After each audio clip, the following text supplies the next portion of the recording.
In the brutal winter of 1915, the trenches of France were nothing more than long, muddy graves. The soldiers who lived in them were shadows of the men who had first marched off to war, their faces hollowed by fear and exhaustion. Among them was a young British soldier named Thomas Gray, only 19 years old. He had been at the front for nearly 6 months, and the horrors of war had aged him far beyond his years.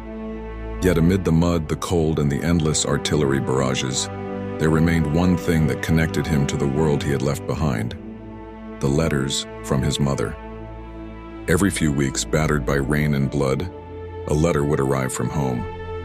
His mother wrote about the little things: the flowers blooming in their garden, the new neighbors, how their old dog was still waiting by the door.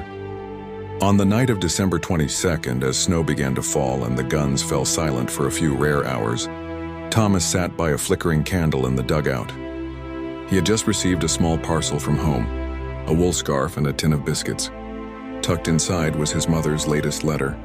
Tears welled in his eyes as he read her familiar handwriting. She asked if he was keeping warm, if he had enough to eat, if he had made any friends. She ended the letter as she always did: "I pray for your safe return every night, my dear boy." That night, Thomas made a decision.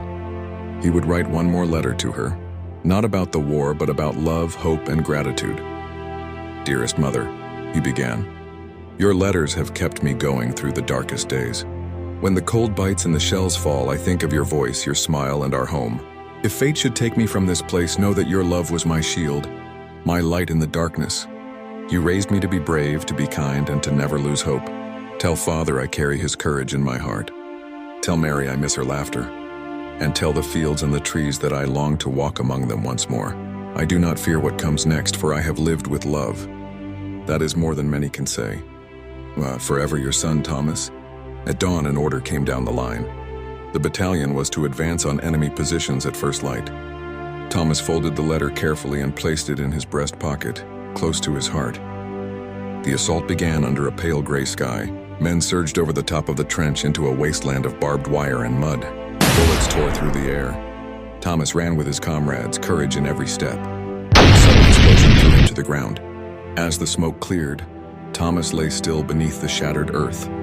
Days later, when the battlefield was finally reclaimed, a fellow soldier named Private Ellis found Thomas's body. In his breast pocket, stained with blood but intact, was the letter. Ellis carried it with him for the rest of the campaign.